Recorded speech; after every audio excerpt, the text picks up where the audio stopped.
په سوشل میډیا باندې چې کمی جنکی یا کمی پیغلی راضی او فحاشي خوري یاد وساتئ. الله رب العزت د داسې خلکو مبارک څه فرمایي، داسې خلکو مبارک الله رب العزت ډیر سخت پیغام جاری کړل، ډیر سخت پیغام یې موږ تاسو ته راکړل چې کوم خلک فحاشي خوري. په قرآن مجید کې الله رب العزت فرمایي ان الذين يحبون ان تشيع الفاحشه في الذين امنوا لهم عذاب اليم في الدنيا والاخره. چې کوم خلک دا غواړي چې د مسلمانانو په درمیان کې فحاشي خوره کی د هغو لپاره په دنیا کې هم عذاب دی او په آخرت کې هم عذاب دی. دا فحاشي او داسې جرم دی، دا یو داسې ګناه دی چې د دې سزا په دې دنیا کې هم ملاوي. باقي ګناهونه او داسې چې داغي عذاب الله په آخرت کې ورګي، لیکن دا یو داسې جرم دی چې کوم خلک فحاشي خوري نو ګوره یاد وساتئ یو داسې جرم دی چې الله حضرت فرمایي چې په دې دنیا کې به دې عذاب کې مبتلا کړي. نن سبا کې تاسو ګورئ چې سوشل میډیا دور دی او د یو سو اسینه تاسو ګورئ چې هغه جنکی هغه پیغلی چې الله حضرت له حسن او جمال ورکړي هغه راځي په سوشل میډیا باندې هغه خپل حسن او جمال کوي او د هغه په ذریعہ باندې فحاشي خوري. تاسو به کتلی چې داسې یو سو واقعات وشو چې دا هغه چې انجام وغه ډېر عبرتناک چې انسان عبرت حاصلې نو دا غینه عبرت حاصل. یو سورج مخکې په خور کې یو جنې ګولې خوري ځان قتل کړ، خودکشي وکړه. دا غینه مخکې یو جنې ځان خودکشي کړو او دغه شان دی یو بل جنې په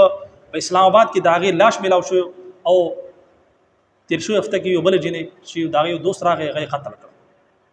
نو دا د فحاشي انجام چې انسان فحاشي خوري نو الله رب عزت په دنیا کې په عذاب کې مبتلا کی. او صرف دا نه ده بلکې د داسې خلکو الله رب عزت د داسې خلکو د ژوندۍ نه چې کوم چین سکون دی هغه واخلي. یعنی د دوی په ژوندۍ کې هر څه وي، شهرت وي، پیسې وي، هر څه وي،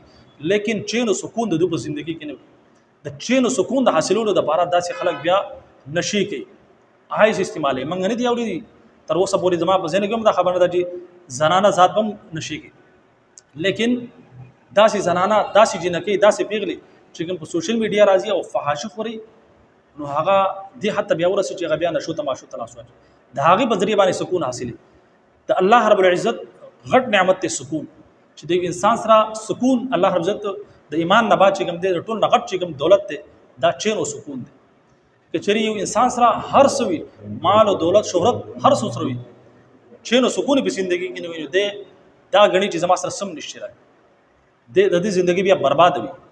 نو دا چې کوم خلک دي الله رب عزت بیا د بیچنې په ژوندۍ کې مبتلا کی، یعنی د دوی په ژوندۍ کې هر څه شهرت مال او دولت هر څه لیکن چین او سکون وسنی او ډیر شی واقعات زمونږ تاسو مخ اعتراضي چې داسې خلک بیا سو کې خپل د ژوندۍ خاتمه وکړي هر څه باوجود ولې چې په ژوندۍ کې خوشحالي نه وي، په ژوندۍ کې چین او سکون نه وي، په ژوندۍ کې خیر او برکت نه وي، نو دا د الله رب العزت تر طرفه په عذاب کې بیا مبتلا شي. نو هغه ځوانان الکان هغه ځوانان جنکی چې هغه راځي په سوشل میډیا باندې فحاشي خوري نو یاد وساتئ دا چې کوم واقعیت زمونږ تاسو مخ اعتراضي دا زمونږ تاسو لپاره یو عبرت دی چې موږ تاسو ته عبرت واخلو، لیکن که چې عبرت نه اخلو او بیا هم په دغه ګندګي کې ځان مبتلا کو نو یاد وساتئ دا زمونږ د دنیا هم بربادي ده او په آخرت کې هم بربادي ده. ځکه چې الله رب عزت چې کوم فرمان جاری کړل د الله رب چې کوم حکم دی د الله رب چې کوم فرمان دی زمکه چې کوم د اسمان ته رسیدي شي اسمان زمکه ته رسیدي شي لیکن په هغه کې شک نشي کېدی داسې انسان چې کوم دی په دنیا کې الله رب په عذاب کې مبتلا کی. او دا هوایي خبرې نه دي بلکې دا دیکا دیکی خبرې دي زمونږ د سترګو د لیدو خبرې چې داسې خلکو ژوندۍ برباد وي په دنیا کې چې کوم دی د نشو او تماشو په ذریعہ باندې د خپل په ژوندۍ کې چین او سکون راولي، لیکن بیا هم چین او سکون نه ملاويږي ځکه چې چین او سکون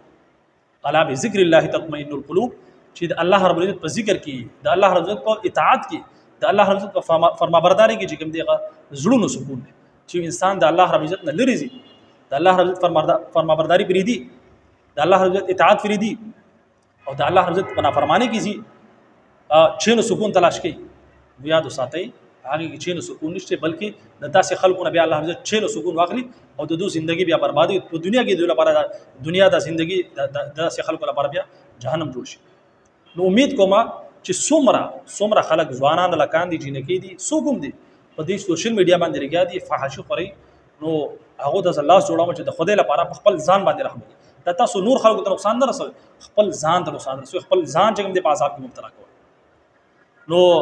الله رب عزت دعا ده چې الله رب عزت موږ تاسو له د سمج او د عمل کولو توفیق راکړي. اجازه راکړي. السلام علیکم ورحمت الله وبرکاته.